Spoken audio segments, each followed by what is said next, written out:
কসবায় DI অফিসে শিক্ষকদের উপর পুলিশের লাঠিচার্জের প্রতিবাদে বিজেপি বিধায়কদের লালবাজার অভিযানে ধুন্ধুমার পরিস্থিতি তৈরি হয়েছে। কসবায় শিক্ষকদের উপর নির্মমভাবে পুলিশের লাঠিচার্জের প্রতিবাদে লালবাজার অভিযানে যায় বিজেপি বিধায়কেরা। বাধা পেয়ে রাস্তায় বসে পড়েন শঙ্কর ঘোষ, অগ্নিমিত্রা পালরা।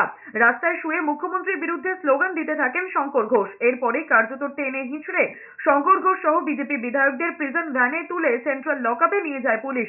প্রিজন ভ্যান থেকে মুখ্যমন্ত্রী তথা পুলিশ মন্ত্রী মমতা বন্দ্যোপাধ্যায়ের বিরুদ্ধে ক্ষোভে फेटे पड़ेन बीजेपी विधायकेरा। आज हम लोग देखे हैं ममता बनर्जी का पुलिस हमारे योग्य जो टीचर्स महिला पुरुष थे उसको लाठीचार्ज कर रहे थे। आज उनका क्या दोष है? आज 2016 से उन लोग जो नौकरी कर रहे, किसी का बूढ़ा माँ बाप है, बच्चे हो गए हैं, आज नौकरी चले जाने से कैसे उन लोग का जो संसार है वो चलेगा। इसीलिए आज हम लोग 8 जन MLA लाल बाजार के सामने हम लोग अवरोध किए, हम लोग प्रतिवाद किए।